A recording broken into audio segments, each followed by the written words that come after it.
to fan favorites, perhaps because Seagar was adept enough to make them so identifiable. J. Wellington Wimpy was Seagar's tribute to the man who helped start his cartooning career, Bill Schukert, his first boss at the Chester Opera House. But if you have strong characters, you sort of think of different situations. Like little actors, they take over and lead you along to where you could go with it. Seagar and his level in those golden years between 29 and 38 was every bit as good as the Marx Brothers at their best and W.C. Fields. There was no doubting Popeye's impact by the beginning of the 1930s. He was published in newspapers across America, and there was hardly a newspaper reader of the Depression era that didn't know his name. However, even bigger stars were emerging on film. Disney's Mickey Mouse was the gold standard, having graced the movie screen in 1928. In a move that forever changed American culture, King Features made a deal with animation pioneers Max and Dave Fleischer, the creative forces behind the Betty Boop series. The Fleischers saw Popeye's potential as an animated star, but no one could have predicted the unprecedented success that was to come. The Fleischers in the early days of animation were always scouting around for characters to animate, and one of the sources was looking at, newspapers and comic strips. So he looked at Popeye and he thought it would translate well into animation. The Fleischers tried several King Features characters out, but Popeye, the way that Fleischers envisioned him or created him for the screen, really worked. In 1933, when he made his debut in the Betty Boop cartoon called Popeye the Sailor, the way that feature started with the newspaper announcing that Popeye is a movie star, and that's really pretty much what happened. He became a star, almost overnight, and they started production quickly on follow-up cartoons. I'm Popeye the Sailor Man. I'm Popeye the Sailor Man. I'm strong to the finish, 'cause I eat my spinach. I'm Popeye the Sailor Man.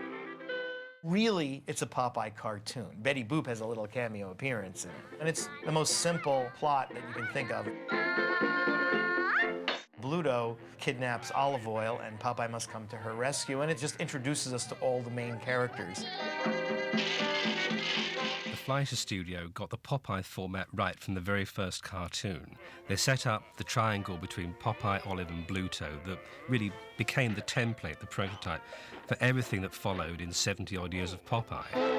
The Fleischers will always be remembered rightly for pioneering all of the technical innovations they did.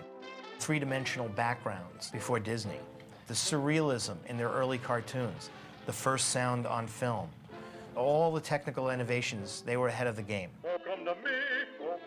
There's definitely a different feel to the cartoons. The Fleischers really were focused on, coming off the Betty Boop strips, they were just great at humor. They really just went over the top for that laugh. And I think that's really what sets Popeye's early cartoons apart from other cartoons that were being developed, is they went for the laugh. I am what I am, and Whenever the Fleischers needed more characters, they would simply turn to Seagar's strip. Everybody's favorite moocher, Wimpy, debuted in the first full-fledged Popeye cartoon, I Am What I Am. The adorable Sweepy and the gruff Poop Deck Pappy arrived on screen by the late 30s, while Thimble Theater favorites like the quirky Goons and the magical Eugene the Jeep followed in the 40s. boy, give me my spinach, I'll show you. And then there was spinach. The Fleischers saw spinach as more than a green leafy vegetable. It was the ingredient that powered Popeye's strength, as well as the cartoon's energetic finales. Spinach became another important character, and the Fleischers used it far more than Seagar did in Thimble Theater. In the strip, Seagar did tap into the spinach. He would have things coming and going all the time. So again, like Popeye was really just a walk-on character, and the spinach was used, and when they worked, he ran with them, and that was something that definitely worked, was Popeye and the spinach. Certainly when the animated cartoons began, you don't have time to do like great big long stories, so they just used a spinach gag constantly. Can this be the end of Popeye? Is he through? Can't anybody help him? Is there a can of spinach in the house? Seagar received a fact that in 1934, the consumption of spinach went up by 33% because of Popeye and his eating of spinach. And it's funny because Seagar would start receiving crates of spinach sent to his house, more than anyone could ever eat, you know, just because of his association. And to this day, Popeye's so associated with spinach. Well, that ends that chapter. Here we are back again. So you'll be strong to the finish if you eat your spinach like Popeye the Sailor Man. Seagar could not have imagined the larger, younger audience the films brought to Popeye, nor the heat he would get from his powerful boss. Seagar received orders from William Randolph Hearst to tone down the character once he discovered that there was a huge child following. It was implied that he swore a lot in the speech bubbles, so that had to go, and his conduct was entirely ruthless, so that had to change. He had to be a little more human. Seagar wasn't all that ready to compromise. One of the stories goes, he said there's nothing funny about a sissy sailor.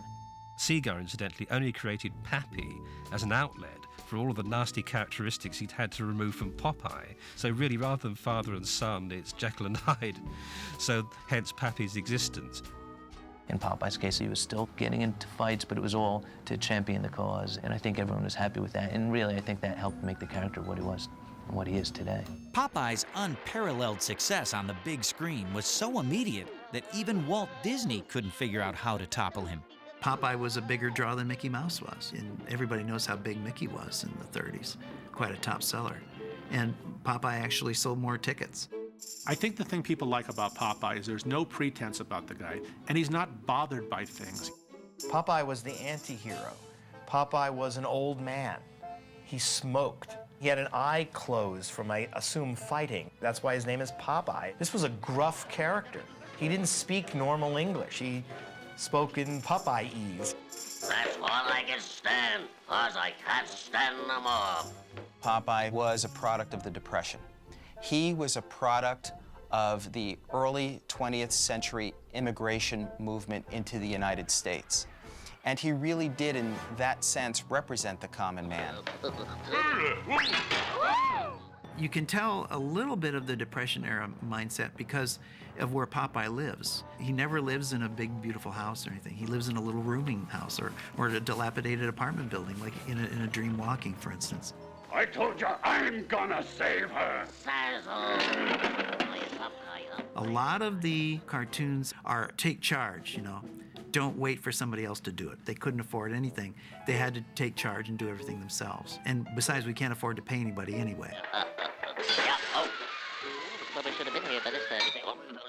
Well, Popeye is one of the great moral characters in animation. You know, there's not that many of them, frankly. He always wants to do what's right. Sometimes he has to use violence in order to achieve it, but basically he always roots for the underdog. He always tries to see that justice is done, especially, you know, from the hands of bullies. You know, they need to get their comeuppance. Well, really, Popeye is our modern-day Hercules. If you assume that Hercules and mythological gods like Hercules from the Greeks, the Romans, the Norse, the Egyptians were our first real superheroes, then Popeye was truly the first one in the modern era to make an appearance and to be our version of Hercules. One could be Freudian and talk about the battle between good and evil, and Popeye and Pluto, or the eternal battle for Olive Oil's hand. More than that, it was the cleanness of the animation, and yet the surreal aspect of the way these characters moved and acted and even spoke. So you won't talk, eh? Goodbye. I am what I am, an asshole, what I am. Popeye's original voice, William Costello, otherwise known as Red Pepper Sam, had a nice, gruff, funny quality to Popeye. I bring you a Christmas present. Bill Costello just happened to have that kind of voice. He could do it. There were a few guys running around with that low, raspy voice back then, like one of the Bad Trees and the Wizard of Oz, like, put that back. You got to eat spinach if you want strength and vitality. Spinach makes you big and healthy. What I know about him is he got so full of himself after the first few cartoons that he became impossible to work with. Well, blow me down. The task of replacing this rather gravelly voice was not an easy one, and eventually a replacement was found within the Fleischer's own ranks, quite conveniently. The story goes that Jack Mercer was actually working in the in-between department at Fleischer's, imitating Red Pepper Sam doing Popeye. Dave Fleischer heard him and said, "You," you know? And Red Pepper Sam was out the door, and Jack Mercer was the new Popeye. At the time, I said I didn't think that I could really do it well enough, so I went home and practiced. And about a week or so later, my voice cracked, and I got this peculiar sound, you know, and I thought, oh my gosh, something happened here. But it was the actual tone that I wanted to get. Oh, I'm king of the Mardi Gras. What's more, I'm the whole bloomin' show. But what they didn't know was that they had a real actor there, because he could not only do the voice, he could do the sound, but he could act with it. And he could make the character happy and sad and really get some emotion into it. And that's when I think the character really caught on. Mercer brought it to another level, adding scat singing, and he did a lot more mumbling under his breath. I don't think Bill Costello really got much into that. That guy thinks he's big stuff. But it was because they didn't animate the mouths. They had mouth charts, but they did very little movement with mouths, so you had to kind of mumble under your breath. Oh, you think you're smart, young fellow? I'll show you. Oh, you wants to rascal. Oh, there's one for you. Oh. But what Jack brought to it was this impish charm to Popeye's ad lib. How do you like that? He wasn't just a gruff sailor anymore. He was actually this guy who had some wit going on. Get a load of this, Toots. Up and over and around. And his mumblings started to become very, very charming and very funny. And I think that's something that he uniquely brought to the character.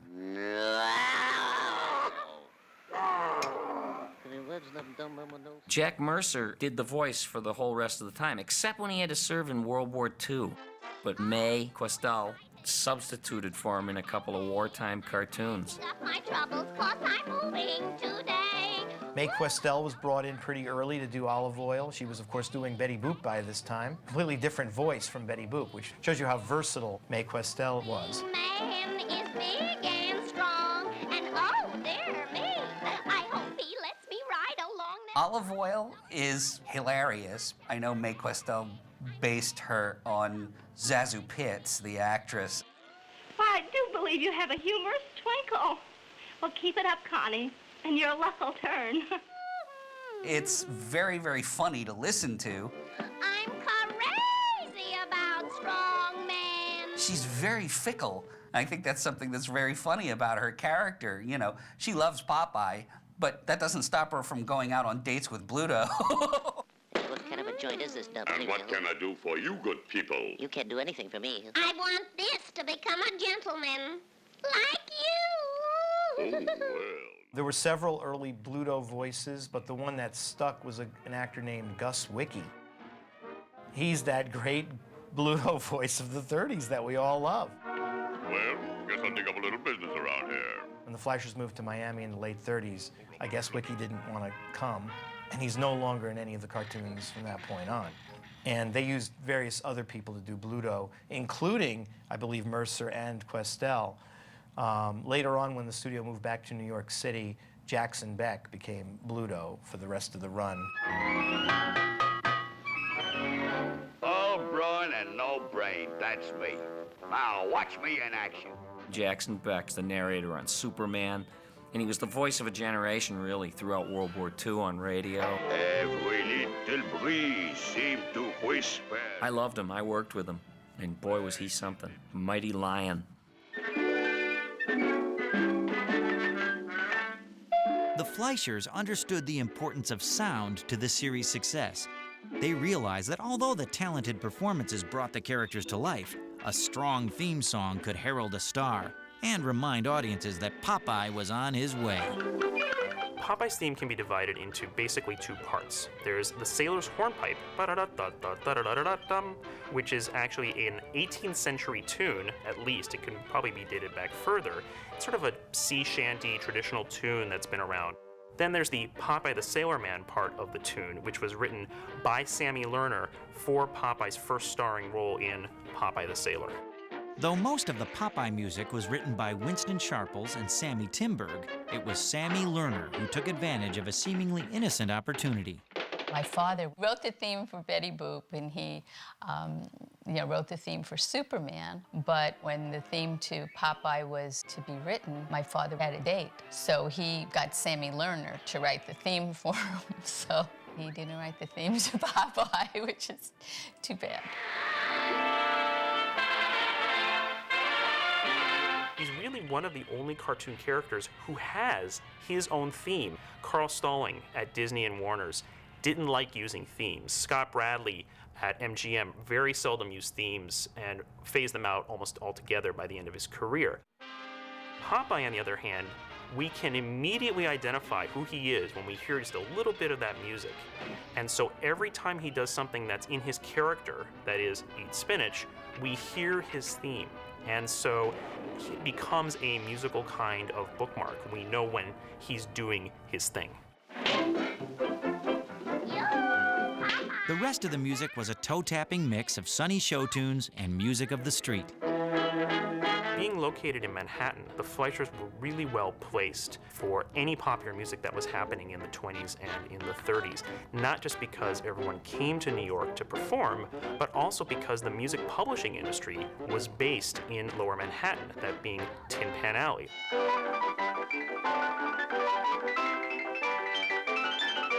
The music in the Fleischer Popeyes is also very urban sounding, based on the kinds of cartoons they were making with the characters.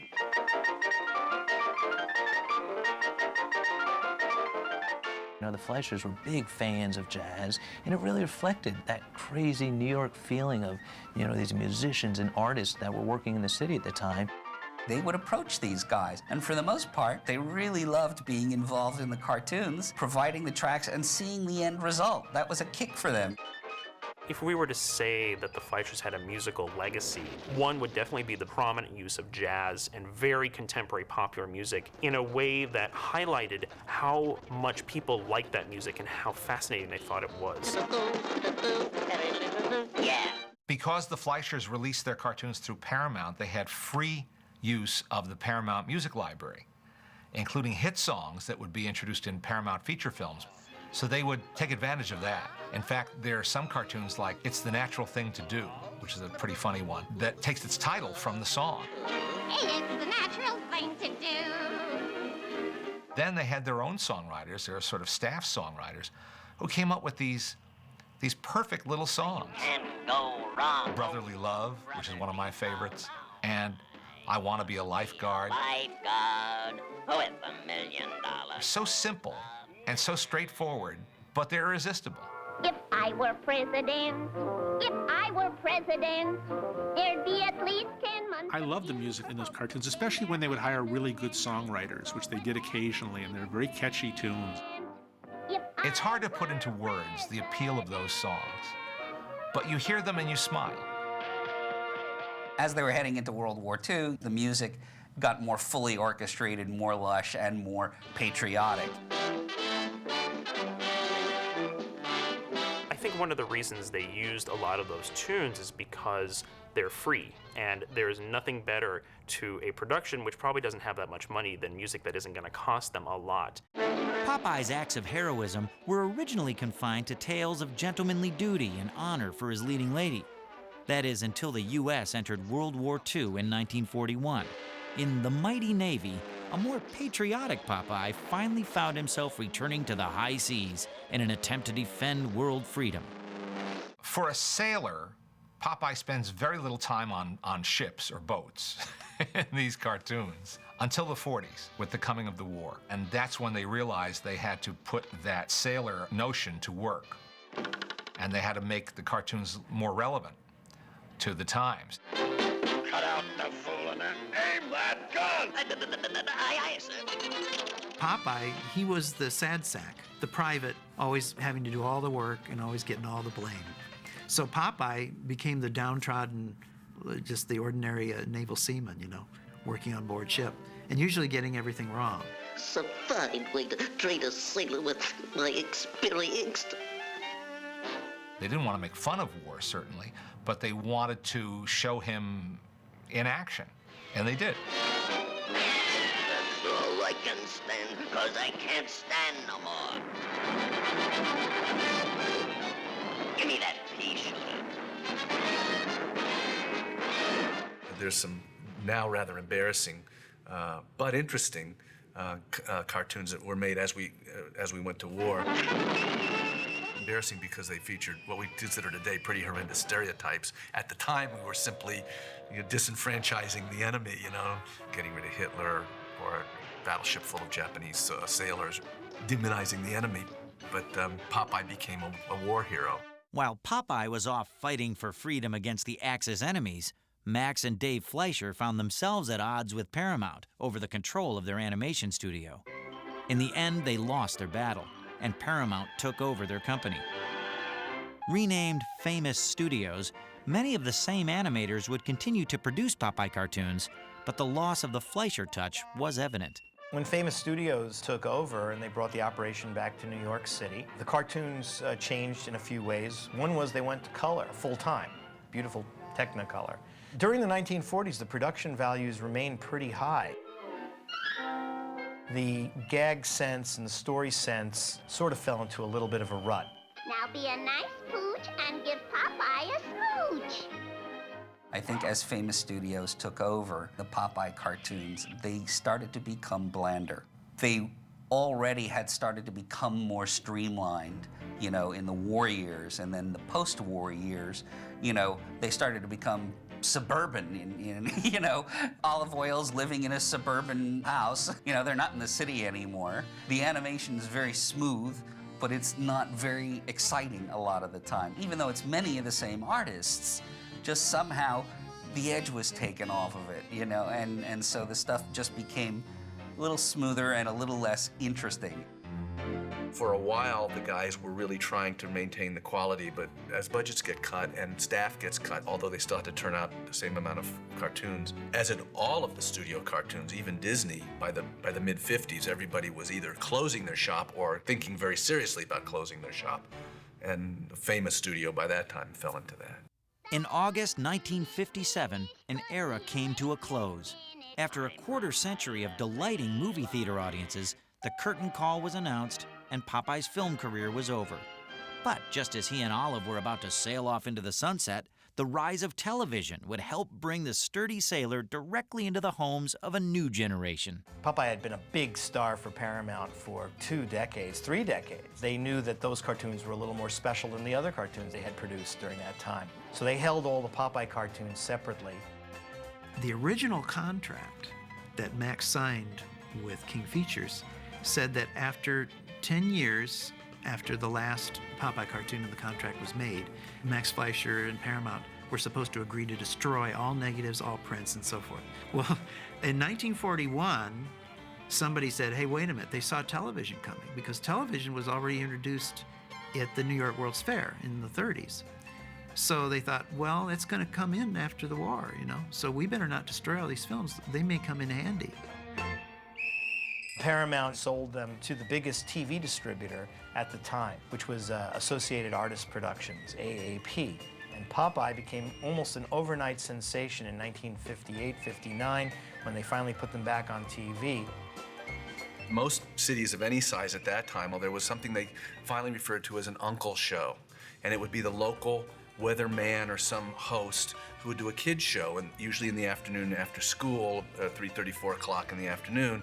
And in our town, it was Popeye's Playhouse with Skipper Chuck. That was the local host phenomenon, like Tom Hatton in Los Angeles. And they were all pretty top rating winners in those days.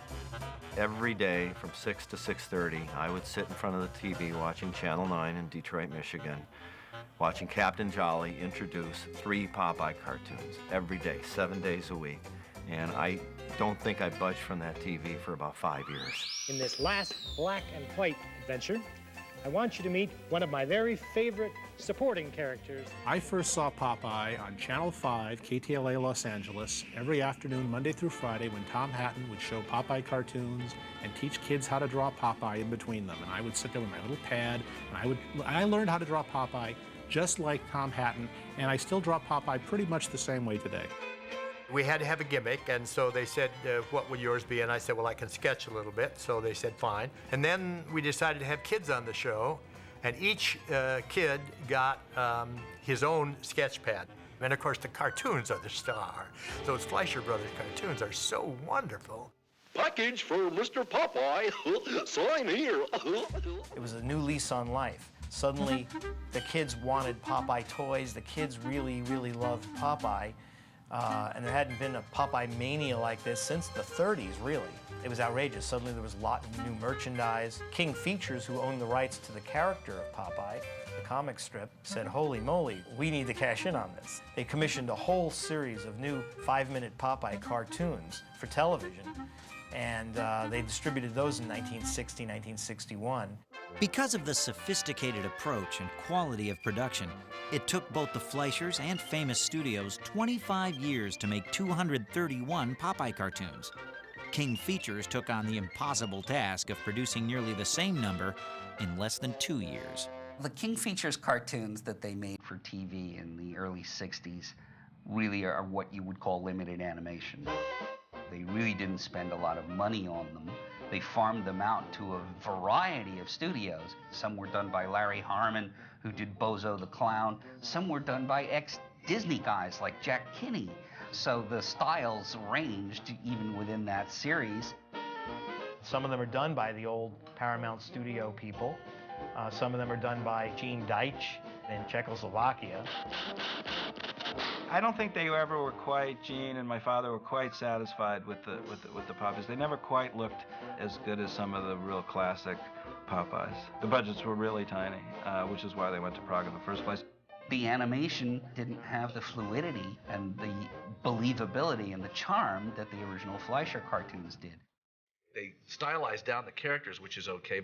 I actually used to watch the cartoons to figure out what not to do, how not to time, how not to handle the different levels of cells. Don't cut that corner because it's going to be too obvious, because the corners they cut were unbelievable. They had the same voices.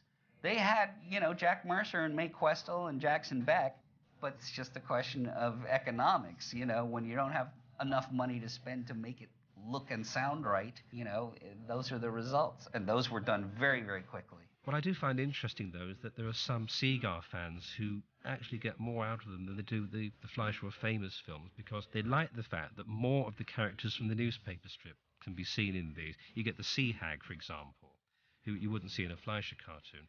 And they're a slower narrative, which, again, I guess is more in keeping with Seagar. So they do have their fans. It's just that I'm not among them. But they turned out a lot of them, and they fulfilled their purpose, I guess, and they did introduce another generation of kids to Popeye. It's a real mixed bag, those TV Popeye cartoons. But you couldn't turn on a TV without seeing Popeye in the 1960s. He was huge during that decade. By the early 70s, Popeye found himself syndicated in various forms all across the globe, although by far his most impressive performances remain the early black and white gems. And by the end of the decade, he would return yet again with a brand new series and new look, this time produced by the renowned animation giant Hanna-Barbera. The only remaining constant of this period was Jack Mercer, who gave voice to Popeye until his death in 1984. Their quality of animation was much better. They tried very hard, I think, to try and keep the character design correct and work the characters well. But it was Saturday morning television, and because of that, the shows didn't really carry the punch, so to speak. When being politically correct came in the 70s and 75 and 80s, CBS laid the law down that Popeye and Bluto could not just fight each other as vigorously as they had done in the past, and they couldn't fight over olive oil because that was demeaning to women. So fighting over olive oil was taboo. I was working for Hanna-Barbera when they produced the Popeye cartoons, and a very nice man named Lars Born was the story editor. He kept asking me to write for Popeye, but reminding me that Popeye couldn't punch people in the face, and Popeye couldn't break a lot of walls and things like that, and I couldn't see what the point of it was, and I don't think Lars could either. The success of turning comic strips into films had always been inconsistent. But with Warner Brothers' achievement in 1978's Superman the movie, every studio in town raced to the inkwell looking for great material to dramatize. Nearly 50 years after his celluloid debut, Popeye found himself returned to cinema screens, this time as the unlikely star of a big-budgeted musical extravaganza.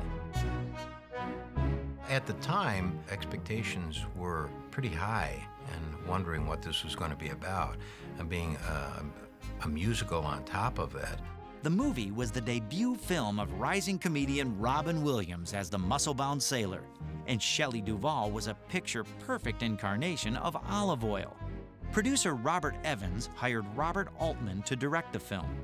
Altman, whose approach to the character would be typical Altman and atypical Popeye, collaborated with famed writer Jules Feiffer on the screenplay.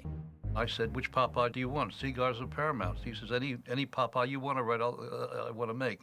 So I figured how to tell the story, but I wanted very much to keep it in Seagar's style and Seagar's approach and Seagar's dialogue. Altman, as the film was shot, veered more and more toward the Fleischer end of it because he liked that kind of broad animated feeling. So the film is somewhere a mix between the two. There were people thinking maybe this wasn't the little Popeye cartoon movie that they were hoping it to be. I don't know what the studios were expecting, but when you hired Robert Altman, you kind of knew that you were going to get what he was going to give you. And if you were expecting something different, maybe you shouldn't have hired him to do that. It's always a gamble with a comic strip character. It's actually hard to make one of them a success because every person who read the strip has another picture. Of course, it got a mixed reaction, generally perceived to have not done very well, but the truth is it actually made money.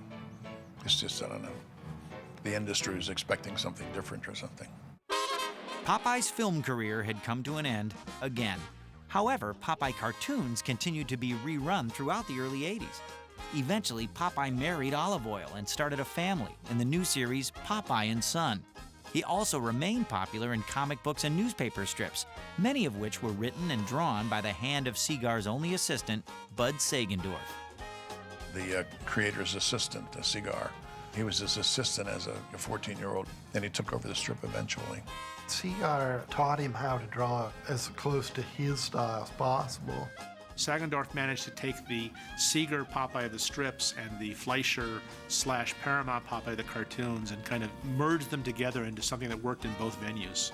Sagendorf wrote and illustrated many of Popeye's most celebrated stories for over 3 decades, until his death in 1994. Over the years, each succeeding cartoonist has added his own touch to the character, while remaining authentic to the spirit of Seagar's original. Design hasn't changed a whole bunch. It's been tweaked, it's been streamlined from comics to animation to print and stuff like that. But the basic shapes are still the same. I mean, it's still a little pea head with a stalk of a body and very short legs. I do try and stay true to what Seagar created and what the Fleischers perfected because I like that, because that looks correct to me. Like Charlie Chaplin or the Three Stooges, Popeye was a movie star who never lost his audience, despite the fact that he wasn't making any new animated adventures. This was partly because of television syndication, but also because merchandising never let audiences forget that Popeye was an American icon. Comic strips have always been a big springboard for other things, and Popeye has been one of the longest-running characters like that for licensing that I've ever seen.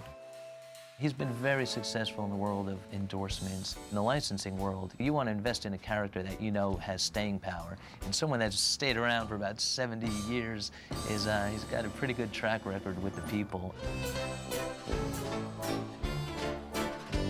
In 2004, King Features celebrated Popeye's 75th anniversary with a return to television in a new animated feature film. Popeye's Voyage, The Quest for Pappy, was set in a 3D world. It was a visual style reminiscent of the Fleischer era, and it certainly created a daring new look. And I was a little nervous about taking a classic character and trying to translate him into 3D.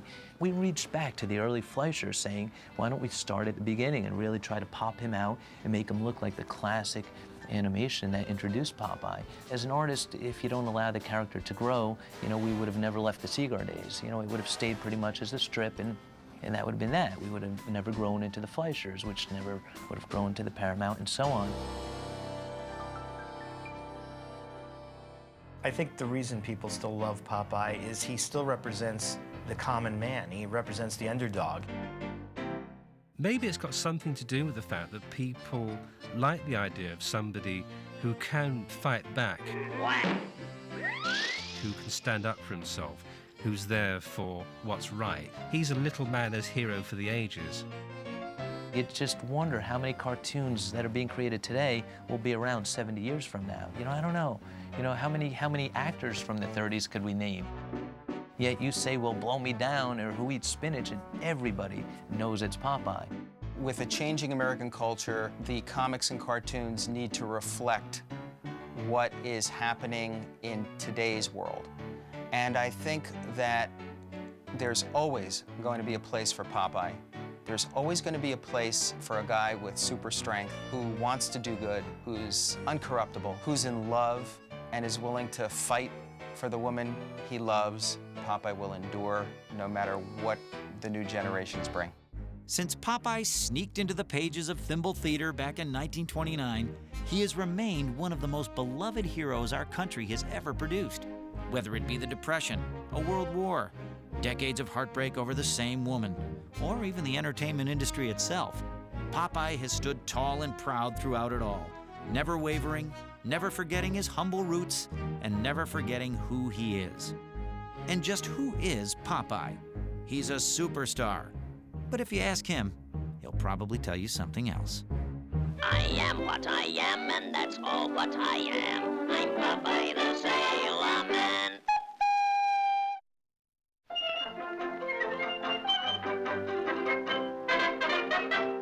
Strike up the band for Popeye the sailor, cash in his hand. Ride off a whale, stand in a row. Yo! Don't let him go. Yo! He's a cinch, but every inch a sailor. Strike up the band for Popeye the sailor, cash in his hand. Ride off a whaler, stand in a row. Yo! Don't let him go. Yo! He's a cinch, but every inch a sailor. Yo!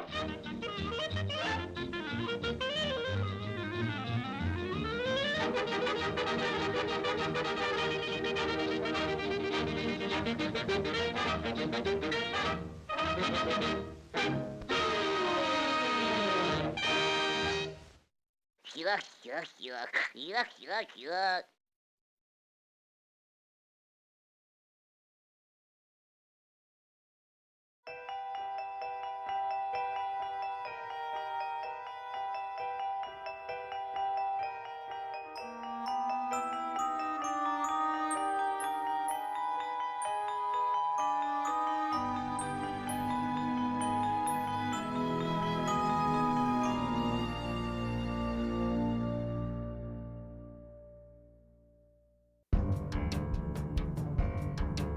Animation is really a 19th century invention.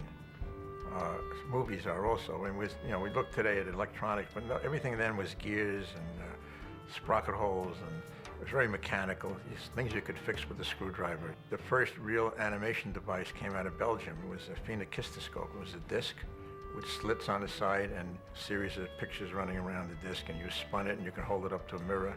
And you look through the slits, and it looked like it was moving. And then that was converted to the zoetrope, which was a drum with slots around the side. And you put a strip of pictures in it and twirl it, and you look through the slits, and you saw the pictures moving. And the flip book, that you flip pages, those are all a series of cycles that really, nobody could look at that and say, this is going to be an industry someday. But it wasn't until Edison and Dixon in New Jersey developed a kinetoscope, where they can run a minute of motion picture film, which is what they developed from Eastman's transparent film stock. And you could see something that was a little more continuous. It was the Lumiere brothers in France who decided to project the pictures on the wall. That's around late 1895. That's why they feel movies started around then, because to project it on the wall made it an audience thing, and that's the movies. Animation, I think, even began before the Winsor McKays and all the early stuff. We go back to Edward Muybridge, when he was photographing animals in motion, trying to understand the business of what each frame sees when something moves. Muybridge took individual shots of a racehorse moving in this famous sequence to prove that the racehorse actually kept 4 feet off the ground at one time. They never really knew whether it did move so fast. But with the moving images, you could stop it and tell. I'm kind of a purist. I think that animation existed well before film. The marriage with film worked very well, of course. Film was just the kind of engine that sort of let you get the animation out. Animation evolved from the old vaudeville lightning sketch acts. Cartoonists would get up on a stage and talk and create a drawing as they were talking, and sometimes they would do like the simple trick of turning a baby into an old man, like here's youth to old age, and they would just age the character one line at a time, and that would get a gasp from the audience.